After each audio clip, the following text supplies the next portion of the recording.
seen be extremely strong into the Ahri. Also provides you with even more dive, and yeah, the amount of team fighting power that Hanwha Live will have available with this is ludicrous. You do run, again, another short-range composition into Fresh, sure, but I think they kind of try and gank the cannon, but Kingen is going to be looking for a return trade here. Yeah, Kyle going down relatively low here as Bertel finds a decent position. No flash, remember, as there it is, the Q. Is it going to be enough as he gets underneath the turret? And Willa able to flash his way to safety. First blood going over in that bottom lane. Kyle is just running this map down here. Zek is going to come in. That is a frozen tomb. That should be a dead Bertel, but now Closer is trying to return the favor. The turret got very, very mad as Closer throws abilities everywhere and finally hits him with an auto attack. And that is a solo kill. That's not great. Blast cone mechanics not necessarily working out. Slicing Maelstrom is still available. My god, Q does so much damage as he flashes on top of them. He just dies! Kingen taking matters into his own hands. You do not. Can because Closure just, or Kingen rather, just presses his R earlier on. That's point blank Q there from Clid, and is going to get a bit of a kick onto Bertel, who's extraordinarily low. Clid doesn't win this one. Oh, never mind! Clid does win this 1v1, by the way, as he manages to snipe the Q. And we already mentioned so many times about the flanking possibilities, as Kingen is just going to press his ultimate button, and Bertel gonna get into the brush. Oh, that Q misses. I think Bertel would have just died if that Q had landed. Another one is going to miss.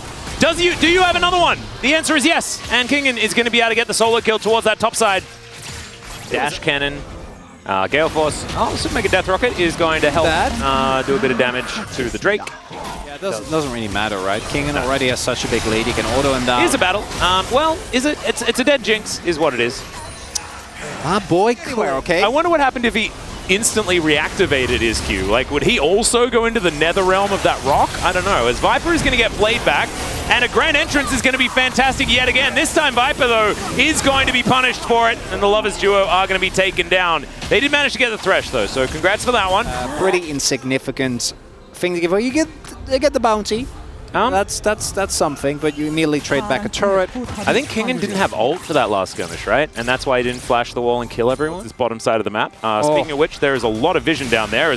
Wow!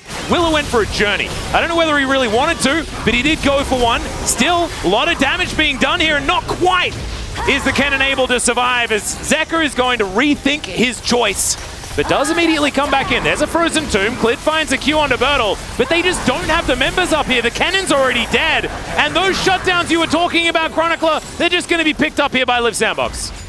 It's exactly Kingen's Cosmic Drive. They actually all die there, and nothing happens. But Kingen dying. The diving for the Olympics is concerned, pretty good stuff, as Charm going to connect onto Clid.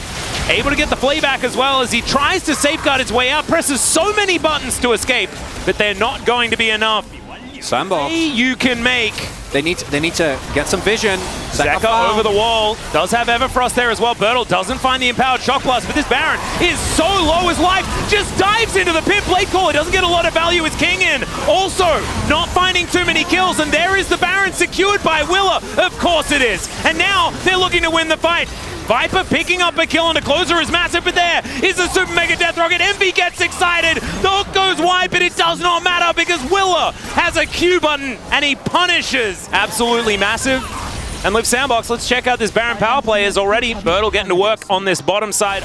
Something we haven't talked about that much, that we're going to have to talk about now, is the fact that Envy is about to hit his... And Envy, if he's still alive, it's absolutely huge. It's Clid. Oh no, he's going to get caught out one more time. The charm connects, the hook connects, and once again he is dead.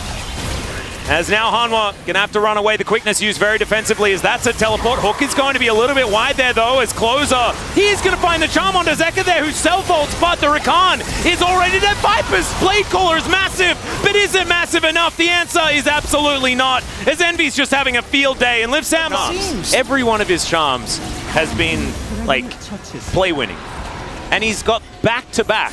He's proactive, you know, sweet flank angles and good plays and catching them unawares. It has honestly been Liiv SANDBOX dictating the pace and then Hanwha Live reacting better in other moments that they've looked good. And Viper is going to catch Liiv SANDBOX off guard. They were moving as that's a late teleport. They have double slide as well. Yeah, they're going to dive into this pit. Super Mega Death Rocket is just going to help get this one down faster. Will is going to dive into the pit, but they managed to secure it. Slicing Maelstrom, kind of massive, but now the Jinx is excited. She's doing so much work in this pit as Kingan's going to be taken out as well. Clit is just dead, and we are going to a game number 3.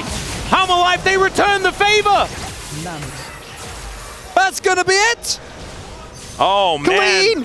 Clean ace. And now, from what we heard the Des talking about earlier, oh yeah, you definitely pick Liiv SANDBOX. After this game, maybe after the next game, now it's a little bit up for debate. As Liiv SANDBOX, massive redemption in this game. They get that one turnaround closer, man. The easiest POG vote ever. Both mid laners popping off one game after the other. And as far as performance turnaround is concerned, I don't think we've seen more night and day from a player this year.